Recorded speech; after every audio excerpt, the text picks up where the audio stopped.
ये थी वो थी, हर चीज में लड़की, हर चीज में लड़की। ये है नीचपन की हदता है ये।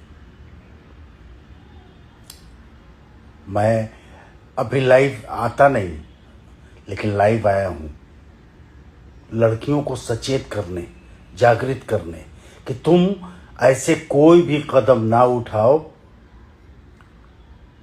जिससे ऐसी दुर्गति हो। समाज में इस तरीके के लोग भरे पड़े हैं, कौन नहीं करता? आप बताओ, कौन नहीं करता? सब करते। लड़के जब नशा करें तो सही है, इसलिए लाइव आया मैं। सॉरी, आप लोग को मैं प्रणाम करता हूं और अपनी बात रख करके विदा होना चाहता हूं। इसलिए लड़कियों सचेत हो, मजबूत बनो, इसलिए मैं लाइव आया और दो बातें रख करके मैं जा रहा हूं।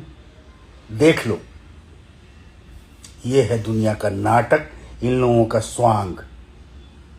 इनको कैसे, कौन सी उपाधि से विभूषित करूं, इसलिए लाइव आया था।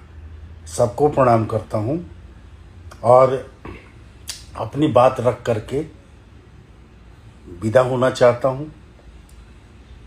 और कुछ नहीं, सबको मेरा प्रणाम, सबको मेरा नमस्कार। आज लाइव आया, अपनी बात रख करके मैं जा रहा हूं। थैंक यू सो मच, आप लोगों ने ज्वाइन किया। जाते जाते